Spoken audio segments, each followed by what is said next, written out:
Welcome to the hottest car reviews, proudly brought to you by Carshop.co.za with your host Luke Preston, our local motoring enthusiast, bringing you the best reviews right here, right now. So be sure to visit our website for the best deals and latest offers. Welcome to a brand new episode on Carshop Drive. Today we're taking a closer look at the Renault Clio GT line. Can these subtle updates help bring it to the mainstream? We check it out.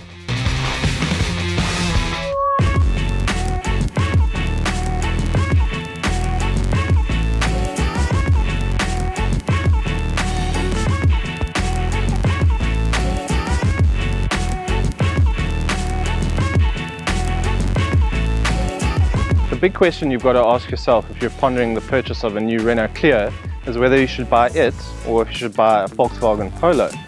Why the Volkswagen Polo? Well, it's what everyone in the industry aspires to, certainly in the compact hatch market. If you look at sales alone, last month 2012 Polos found new customers. Renault, on the other hand, well, they only found 354 new homes. This is the new Renault Clio GT line, which is a new trim level offered on the Renault. So what's new? Well, not a hell of a lot at first glance.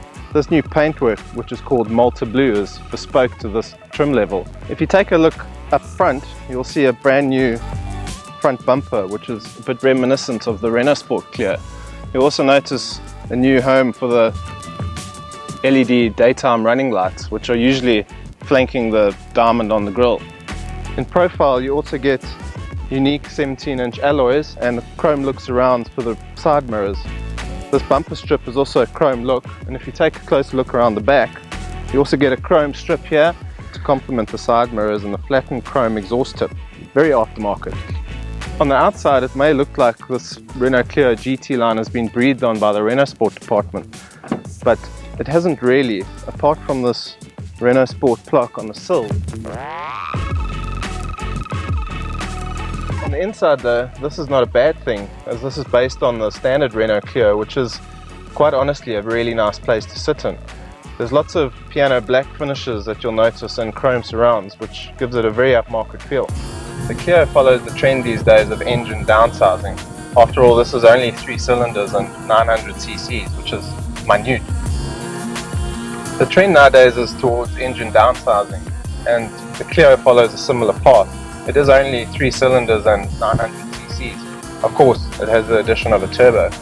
The argument is that you get far better fuel consumption, but I've been driving this for a couple of days now and it's averaging almost 8 litres per 100, which, to be really honest, is quite shocking in a car which has such a small curb weight and a tiny little engine.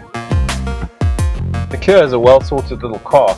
It's comfortable and rides really well. We all know the hallmarks of its older brother, the Renault Sport Clio, and while it's not a Renault Sport Clio, it grips and it goes, and you'll run out of power way before you run out of any grip.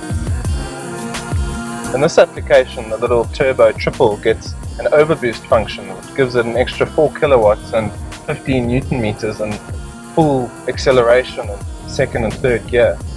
It lasts for up to 40 seconds, which is not monumental, but it's appreciated in this little engine because it has to work hard to keep things going. At $229,900, the GT line is the most expensive Clio in the range, bar of course the Renault Sport Clio.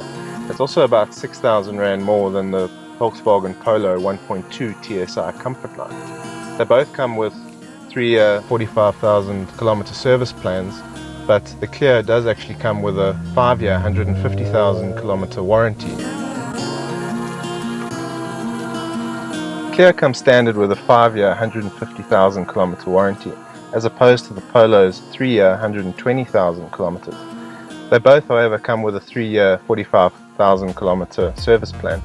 There is no doubt that the Volkswagen Polo is probably the better buy, on paper at least, but there is one trade-off, and that's style, and that it actually just doesn't have any.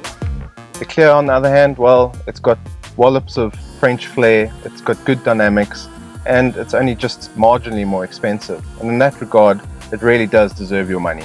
Rand for rand, your battle to find a car in this segment is well spec'd as the Renault Clio. The multifunction steering wheel is beautifully thick, leather trimmed, and feels just right. The gear lever falls perfectly to your hand. The seats are height adjustable, for the driver at least, and ensconced even my large frame just fine. With a steering wheel which is adjustable for height and reach, finding a snug and comfortable driving position was easy. Standard spec includes onboard computer, defrosting side mirrors, rear park assist, climate control, light and rain sensor, touchscreen with navigation, Bluetooth, USB connectivity, cruise control with speed limiter, 4 airbags, ABS with EBD, and stability traction control. The only option you could possibly want is a panoramic sunroof, which Renault will sell you if you so want. Thanks for watching, guys. Make sure you subscribe to our channel. Hit us up on Twitter and Facebook. Make sure you visit carshop.co.za for great specials, deals on new cars. And we'll catch you next time for a brand new review. Cheers.